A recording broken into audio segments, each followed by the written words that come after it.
안녕하십니까, 신동우입니다. 신동우 화백은 대표적인 원로 만화가 연예인 못지않은 인기를 누리셨고 풍어형 율동이 탄생을 하게 된 계기를 만들었습니다. 저는 신동우 화백의 외아들 신찬섭이라고 합니다.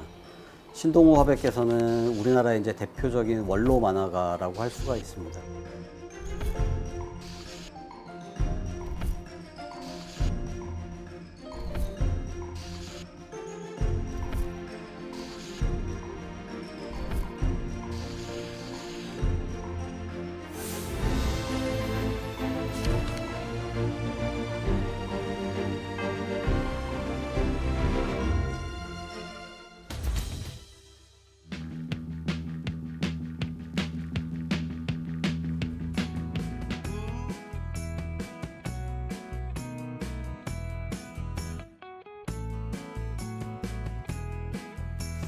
그분의 활동 전체가 어떻게 보면 좀 어린이들을 위한 활동이지 않았을까라고 생각이 드는데 본인의 좀 어떻게 보면 부루했던 어린 시절 이런 것들이 아마 가슴에 쌓여 있었던 게 아닐까라고 저는 생각이 들고 특히 그런 어린이들에게 좀 꿈과 희망, 유머, 어떤 삶의 어떤 희망 같은 것들을 좀 많이 전달을 하고 싶어서 특히 어린이들을 좋아하고 어린이들을 위한 활동을 한 게 아닌가.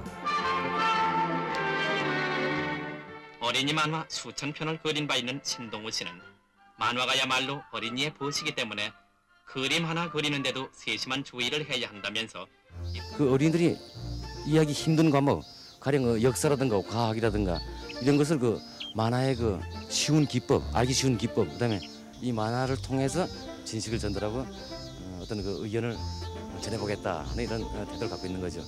어린이들이 봐서 유익하고 도움이 되는 이런 책을 만들려고 계속 노력해 보겠습니다. 어린이들을 위한 행사 이런 것들은 빠지지 않고 아마 신동우 화백계는 어린이 여러분이 궁금한 점이 많을 겁니다. 질문 있는 어린이? 신동우 아저씨는 어렸을 때 이 물에 오줌을 싸셔서 혼난 적은 없으셨어요? 근데 있어요. 그 이번에도 오줌을 싸게 되면 이 키를 둘러쓰고 말이죠. 그 동네 옆집에 가서 그 소금을 얻어오는 이런 벌을 받았습니다. 지금 생각하면 다 아주 아름다운 추억이 되겠습니다. 네. 만약 화가가 아니라 다른 일을 지금 하고 계신다면 네. 어떤 일을 하고 싶으세요? 네, 저는 말이죠. 어릴 때부터 그 집 앞에 기차가 다니는데 그 운전하는 그 기관사가 어떻게 멋있게 보였던지 나도 크면 그 한번 기관사가 되어 보고 싶다 이런 생각을 했었어요. 산업의 역군이 되고 싶다 이런 얘기를 드리고 싶습니다. 어릴 때 이제 공부도 잘하시고 특히 이제 미술에 재능이 굉장히 많으셨다고 하시더라고요. 제가 그 태어난 고장은 한경북도 회령이라는 곳인데요. 네. 3살, 4살 때부터 그 어디 그림 그리기를 좋아했어요. 이 어른들이 모이면 네. 곧잘 불려가서 그림도 그리고 뭐 또 글 공부도 하고 그랬었죠. 네. 그다음에 이제 6.25 전쟁이 일어나면서 부산으로 피난을 가셨습니다. 그때가 제가 알기로는 중학생일 때였을 것 같은데 중학생의 신분으로 만화를 아마 그리셨던 모양이더라고요. 금학교 앞을 지나다 보니까 그 어린이들이 뭐 책을 열심히 보고 있어요. 보니까 네. 그 만화 단행본에 그래서 나도 한번 좀 그려볼까 해서 직접 그려봤죠. 네. 근데 그 원고 그 자체로 이제 그 어린이한테 보여주고 네. 예, 약간의 좀 그 대본이랄까 이걸 받았고 이거 학교에도 보태쓰고 이런 네. 기억이 좀 납니다. 그때 바로 이제 만화를 그리기 시작한 때가 되겠네요. 네, 최초의 그게 되겠습니다. 네. 직접 그린 책을 갖다 이제 놓고서 보여주고 있는데 웬 분이 지나가다가 이건 누가 그린 건가 물어봅니다. 그래서 제가 그린 거라고 얘기했더니 내일 어디로 찾아오라고 말이죠. 명함을 주더군요. 네. 온 걸 그래서 출판을 해서 책을 만들어볼 의향이 없느냐고 물어봐요. 그 처음에 낸 책이 그 따또리 모험이라고 해서 제 어릴 때 별명이 따또리였었어요. 그래서 따또리 모험이라서 그 만화 책자를 맨 처음 내기 시작했죠. 서울대를 재학을 하면서 학교 신문에 4컷짜리 만화를 그려서 학비라든지 아니면 뭐 생활비 이런 것들을 지원을 받으셨던 것 같고요. 그 제가 어렸을 때 항상 궁금했던 게 있었어요. 신동우 화백께서는 공부도 잘하셨는데 왜 의대나 법대를 안 가고 서울대학교 미대를 가셨을까 한번 아버지에게 물어본 적이 있었습니다.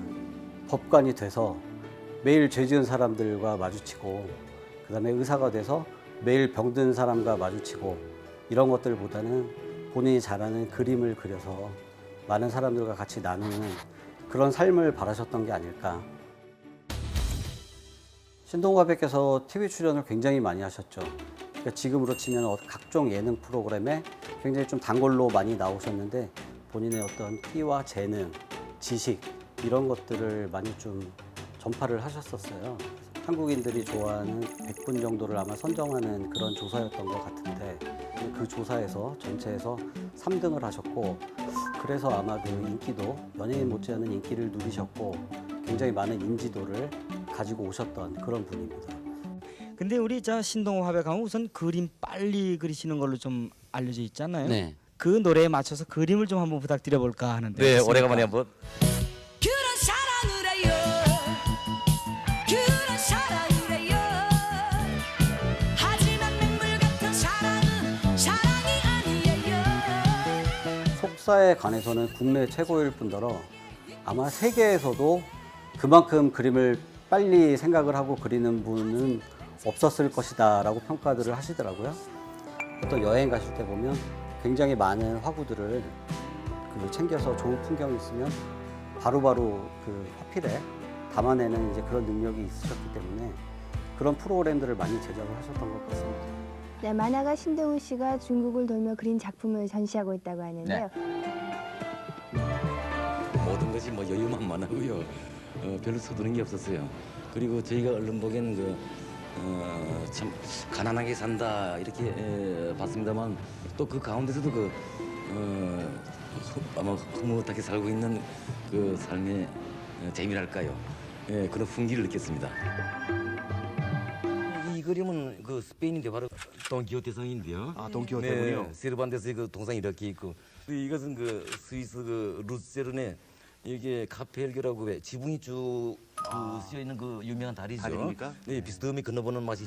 아버님이 가지고 계신 어떤 그림을 그리는 어떤 실력 이런 것 때문에 처음에 섭외가 됐었을 텐데 그림을 떠나서 굉장히 지식이 많으세요. 시사 혹은 뭐 역사 이런 것들에 관한 그 일반 지식이 많이 있으셔서 꼭 그림이 아니더라도 아버님이 가지고 계신 어떤 그러한 재능을 많이 좀 활용을 방송에서 했던 것이 아닌가 그렇게 생각을 하고 있습니다. 신동화백님은 대한민국을 대표하는 원로 만화가의 한 분이시고요. 어떤 만화가이시기도 하지만 어떤 풍속화나 풍물화를 많이 그리셨던 그런 정통 화가이기도 하셨죠. 현재 아실 만한 것들이 대표적으로 소년조선일보에 60년대에 연재되었던 풍운나온 길동이 있고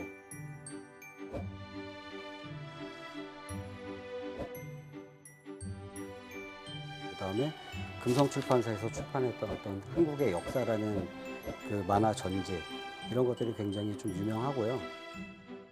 특히 요즘 세대들도 좀 친숙할 것 같은데요. 어떤 그 진주엠 소세지에 나오는 천하장사의 어떤 캐릭터. 특히 이제 좀 진주엠이 의미가 있었던 것은 만화를 이제 그만두신 이후에도 그 진주엠 소세지 광고 만화만은 계속 진행을 했었습니다.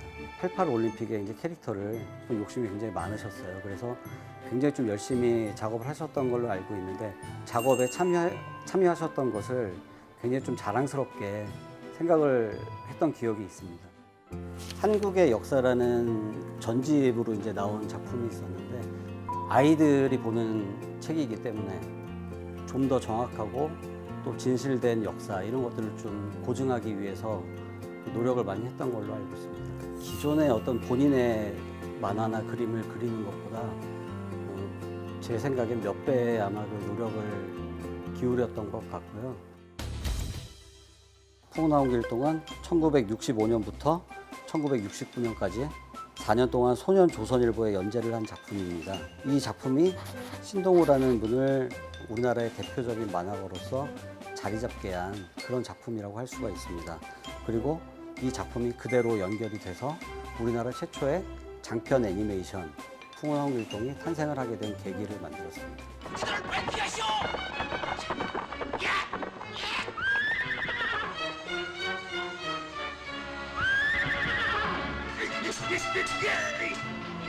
그 홍길동을 재해석을 하셨어요. 원작 소설에는 없는 등장인물들을 많이 창조를 하셨어요.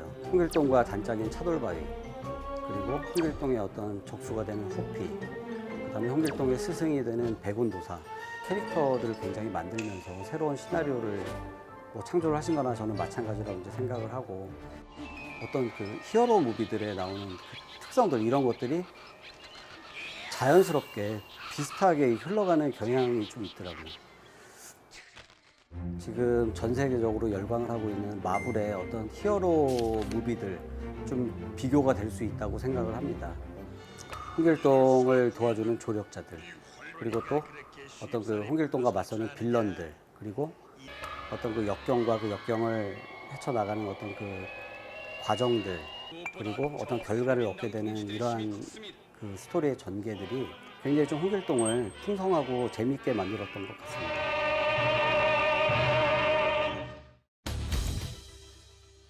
스타24시라는 이제 다큐가 있어요. 이제 그 프로에 이제 아버님이 주인공으로 나가시게 된 거죠. 그 중에 이런 얘기가 나옵니다. 홍길동이라는 캐릭터를 소개를 하시면서 이 캐릭터는 정말 그 미국의 그 월트 디즈니의 미키마우스나 아니면 일본의 아톰 같은 그런 세계적인 캐릭터로 만들고 싶다라는 말씀을 하셨는데 지금 끝난 게 아니라 뭔가 좀 그 기운을 계속 이어서 실제로 정말 성사가 되었으면 그래서 우리나라에 대한민국에 이런 훌륭한 캐릭터가 있다는 것을 좀 이렇게 알려지게 만들고 싶은 그런 욕심이 있습니다.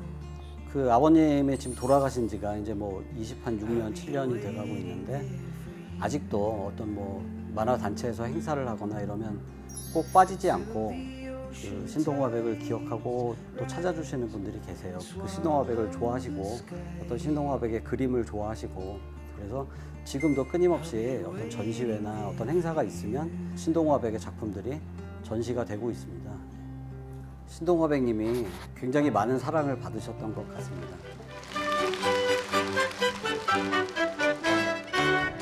고기를 잡으러 바다로 갈까나 고기를 잡으러 강으로 갈까나 이병에 가득히 넣어가지고서 랄랄랄랄랄랄랄 나야